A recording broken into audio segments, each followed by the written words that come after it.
I am Utilia Burrell, the Executive Director for the Rural Family Support Organization. We call ourselves RFAMSO, and we are an umbrella organization encompassing a number of components. The main ones are the Roving Caregivers Program, the Male Adolescent Program, the Youth Development Program, and the Heart NT Skills Training Program.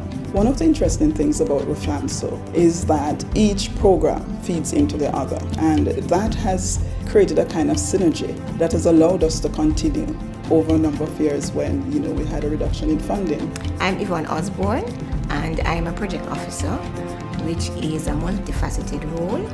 I do counseling, I work as a supervisor for the Roving Caregivers, and I also work as coordinator with the Male Adolescent Project.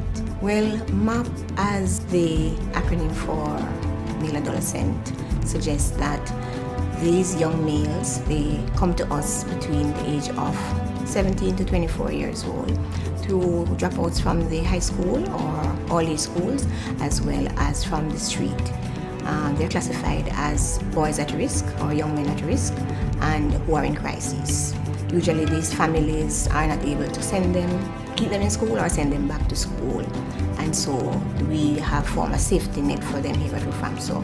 And we cater to their needs for counseling, needs for remedial education, and for technical skills training. I'm very happy for the EFJ funding because they have helped us to complete a building that we used to house the MAP program. Without that building, we would not have been able to continue the program. These young men who we have helped are able to go into society better persons. I am Hyacinth Pinnock, and I'm the parent educator at Rural Family Support Organization. My role is to go into the communities, work with the parents in an attempt to get them to change some of the practices that they have been using, which might have negative effect on the children. Parents had a way of thinking that punishment was the same as discipline. We had to have sessions, meetings on how to help them to understand that there's a difference between how you punish and how you discipline. Parents would just sit at home. So we decided that we were going to expose them to certain skills. So we encouraged them not only to learn how to parent their children, but also their personal development as well. My name is Ida Golding. I am the project officer with the Roving Caregivers Program. The Roving Caregivers Program is a home-based, non-formal early stimulation program where we train caregivers to go in the homes and work with parents and their young children birth to 3 years. Early stimulation has to do with stirring the young child's mind. So the rovers take materials and they play with the children, and certain concepts are formed while they play with the children.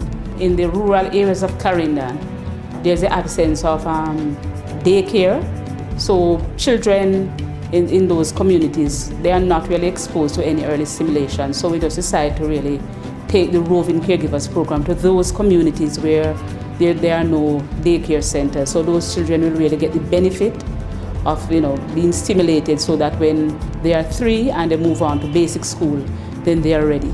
The EFJ funding has really helped Rural Family Support Organization to carry out its mandate to really help children at risk, because we have been able to really impact the lives of over 10,000 children in over 70 communities within Clarendon, and we think that that's really a good job.